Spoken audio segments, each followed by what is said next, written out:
In a moment of chaos, true character is revealed. These words rang true as Barron Trump, often shielded from the public eye, suddenly found himself in the crosshairs of political unrest. When a protester's drink flew through the air, targeting the president's son, no one could have anticipated the profound impact his response would have on the national conversation. The city of Washington, D.C. thrummed with tension on that fateful summer day. The air was thick with humidity and political unrest. Protesters filled the streets, their chants echoing off marble facades. Signs bobbed above the crowd, demanding change. Amidst this chaos, an unexpected figure emerged. Barron Trump, the youngest son of the former president, stepped out of a sleek black SUV. At 17 years old, he stood tall and lanky, his features a blend of both his parents.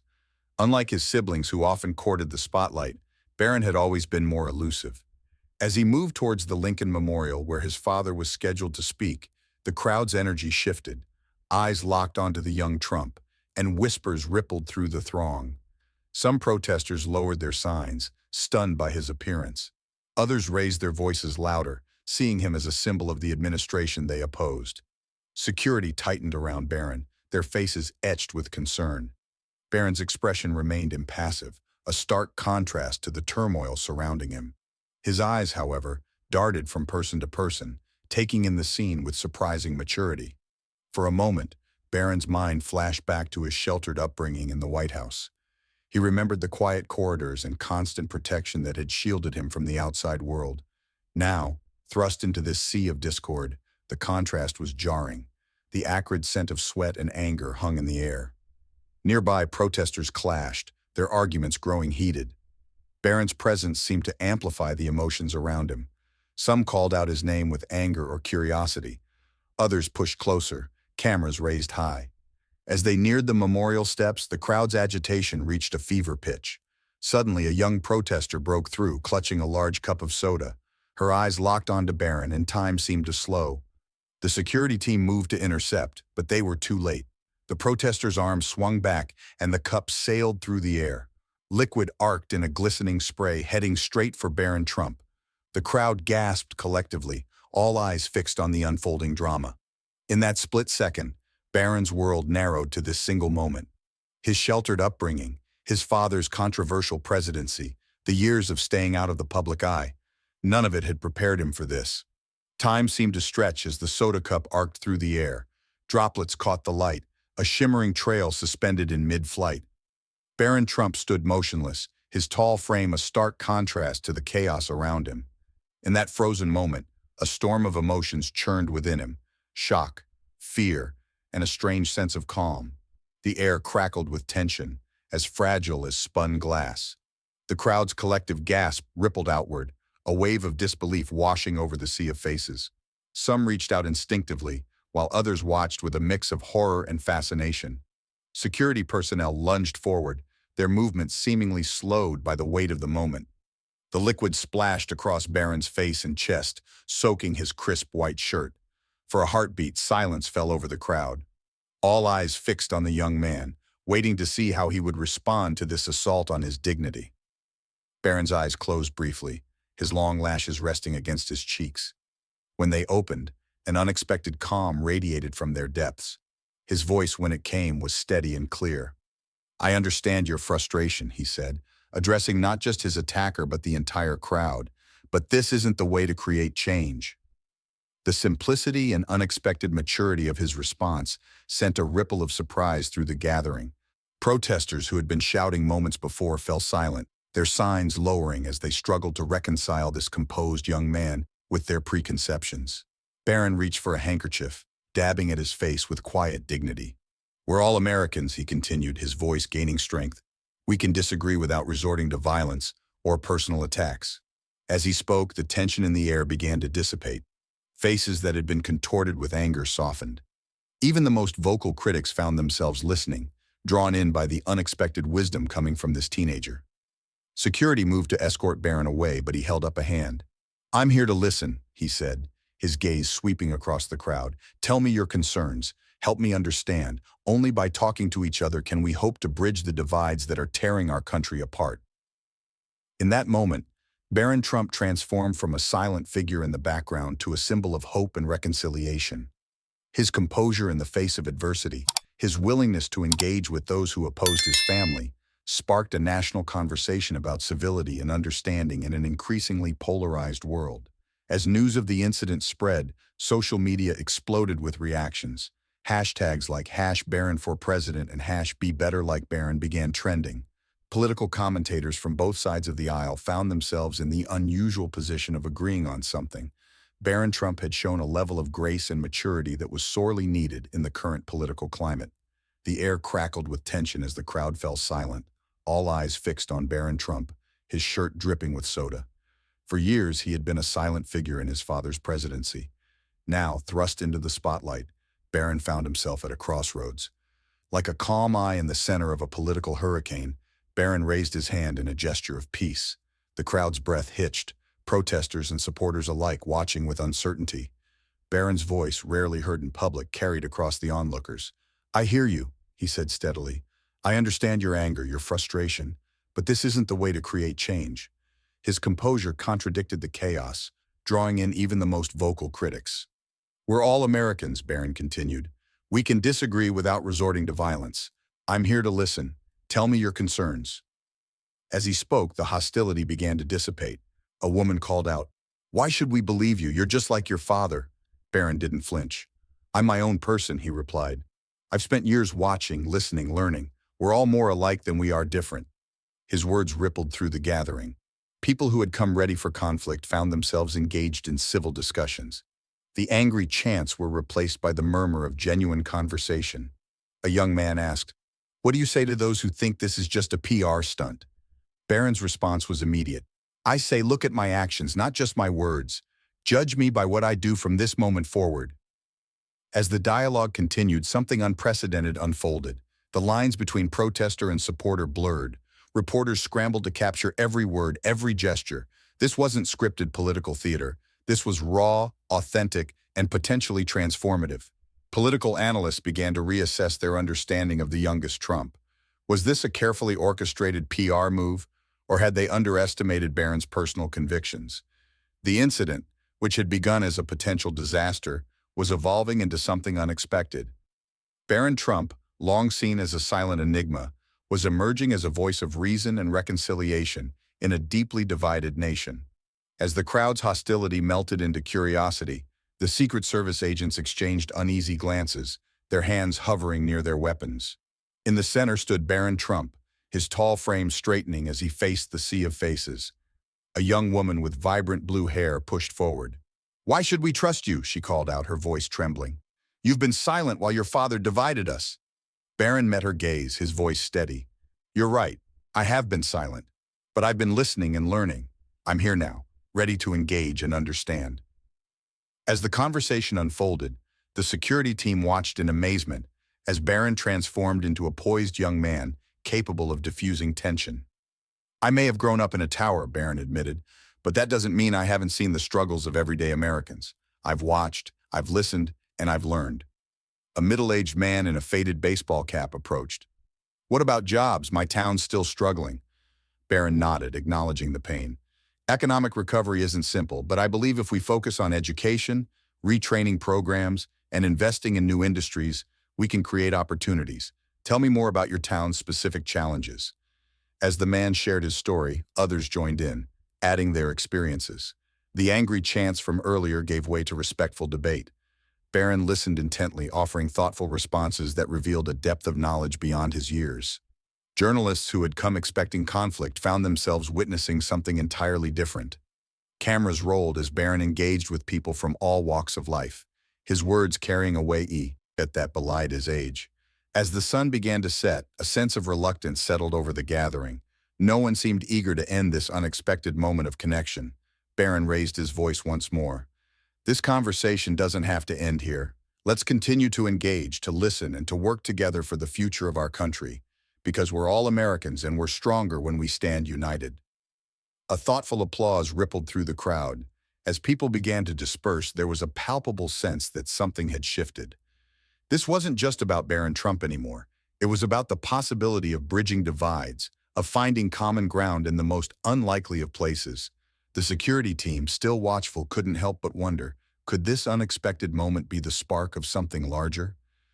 As they ushered Barron towards his waiting car, the young man's words lingered in the air, a promise of a different kind of political future. As the final echoes of applause faded away, an electric current of anticipation pulsed through the crowd. The unexpected dialogue with Barron Trump had left them buzzing with a mixture of confusion, hope, and curiosity. In living rooms across America, families who had been bitterly divided over politics for years found themselves gathered around television screens, watching the breaking news with a shared sense of disbelief. Social media platforms erupted with activity. Hashtags like #BarronSpeaks and #UnexpectedUnity began trending nationwide. Videos of the young Trump's composed response spread rapidly, accompanied by a flurry of diverse reactions. Sarah, a 42-year-old teacher from Ohio, tweeted, "I came to that protest angry, ready to shout. I left feeling hopeful. Never thought I'd say that about a Trump." In contrast, others remained skeptical, questioning whether this moment would lead to real change. News networks scrambled to piece together the story. CNN's Anderson Cooper addressed the camera, his voice measured but tinged with intrigue. In a political landscape often defined by its divisiveness, today's events in Cleveland have left many wondering if we're witnessing a turning point. Meanwhile, MSNBC's Rachel Maddow cautioned viewers about the longevity of this moment beyond the current news cycle. Political figures from both sides of the aisle weighed in. Alexandria Ocasio-Cortez surprised many with her measured response, acknowledging Barron's willingness to engage in dialogue. Even former President Barack Obama broke his usual silence, emphasizing the importance of listening and fostering understanding. In households across the nation, families found themselves having conversations they never expected. The incident had become a mirror, reflecting the deep-seated desire for unity that many had thought lost in the turbulent political climate. A Pew Research study conducted in the aftermath revealed a significant shift. 68% of Americans surveyed said they were more likely to engage in political discussions with those holding opposing views after witnessing Barron's response. This marked a stark contrast to previous years, where political discussions within families had decreased by 37% between 2016 and 2020.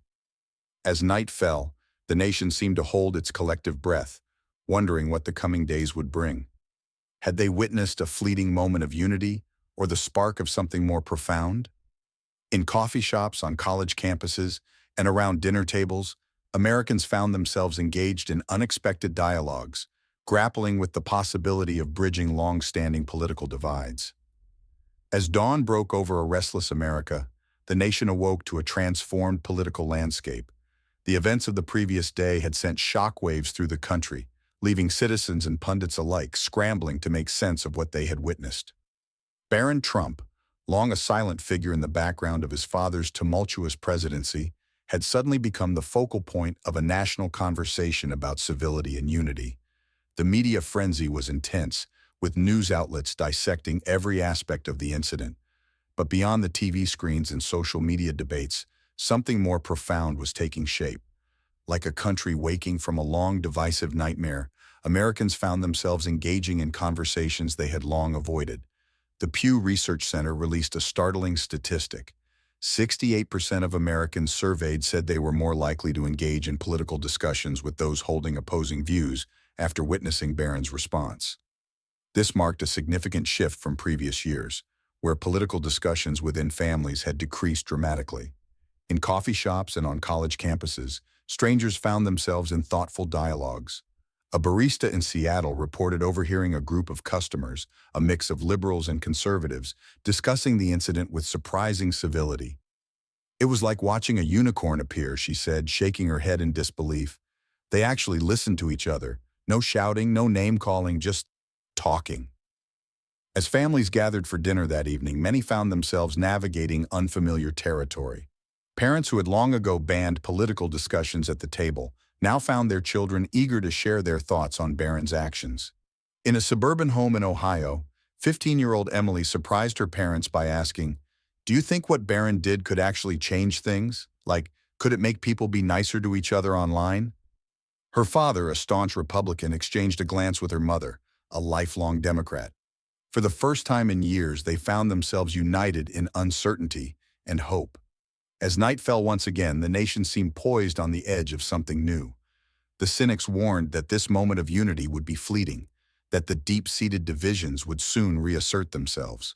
Yet others dared to hope that perhaps, just perhaps, a single act of composure from an unexpected source could be the catalyst for lasting change. The air crackled with possibility, but also with doubt. Would this newfound civility endure, or would it vanish with the next news cycle? As Americans went to bed that night, they carried with them a mixture of skepticism and cautious optimism. The coming days would reveal whether this was truly a turning point or merely a fleeting moment of national introspection. As the sun rose on a new day, America found itself in unfamiliar territory. The incident involving Barron Trump had sparked a nationwide conversation that defied the usual political boundaries. In living rooms, coffee shops, and online forums across the country, people grappled with a question they never expected to ask. Could a single moment of grace change the course of a nation's dialogue? Sarah Thompson, a high school teacher in Omaha, Nebraska, stood before her class, the video of Barron's response playing on the smartboard behind her. "What do you see here?" she asked her students. The room buzzed with excitement as hands shot into the air. For the first time in years, Sarah noticed, her students were eager to discuss politics without the usual tension and division. Meanwhile, in the bustling newsroom of the Washington Post, veteran political reporter Michael Chen leaned back in his chair, staring at the blinking cursor on his screen. He had covered countless political scandals and confrontations, but this story felt different. The usual cynicism that colored his writing seemed out of place. As the day wore on, an unexpected trend began to emerge on social media platforms. The algorithms that had once reinforced echo chambers and amplified division seemed to have shifted overnight. Users reported seeing a more diverse array of opinions in their feeds, sparking conversations that crossed political lines. Data analysts scrambled to understand the phenomenon, their models struggling to keep up with the rapidly changing digital landscape. Dr. Emily Ramirez, a renowned psychologist specializing in adolescent development, appeared on CNN to discuss the impact of public scrutiny on young individuals like Barron. "What we're seeing here is not just about politics," she explained. "It's about the human capacity for growth and resilience in the face of adversity." This young man's response has resonated because it speaks to something we all aspire to, the ability to maintain composure and empathy even when under attack. In a small diner in rural Kentucky, lifelong Republican James Miller sat across from his Democratic neighbor, Susan Clark. They had avoided talking politics for years, but today was different. "I never thought I'd say this," James began, stirring his coffee thoughtfully, "but that Trump kid made me rethink some things." Susan nodded, surprise etched on her face. "It's not about agreeing on everything," she replied. "It's about how we treat each other when we disagree." As evening approached, the nation seemed to collectively pause, reflecting on the events of the past 2 days. The line between public figure and private citizen had blurred, raising questions about the cost of political engagement and the responsibility of those thrust into the spotlight. In a surprising move, several prominent political figures from both parties issued a joint statement calling for a return to civility in public discourse. The document, which quickly went viral, cited Barron Trump's response as a pivotal moment that highlighted the need for change. As night fell once again, America stood at a crossroads. The cynics still warned that this moment of unity would be fleeting, that the deep-seated divisions would soon reassert themselves. But something had shifted in the national consciousness. People dared to hope that perhaps, just perhaps, a single act of composure from an unexpected source could be the catalyst for lasting change. Barron Trump's composed response to hostility had become a mirror reflecting the nation's soul. His unexpected grace challenged political discourse, sparking conversations across America. In coffee shops and classrooms, people pondered the power of kindness in a divided world. The incident served as a reminder that even in chaos, composure could ripple outward, changing perspectives. As the nation moved forward, questions lingered. Could this moment of unity catalyze lasting change in political discourse? Would civility prevail over hostility? The flame of hope flickered, inviting reflection on how individuals could bring more dignity to their own interactions. Like a pebble cast into still waters, Barron's actions had created ripples of civility, their reach yet unknown.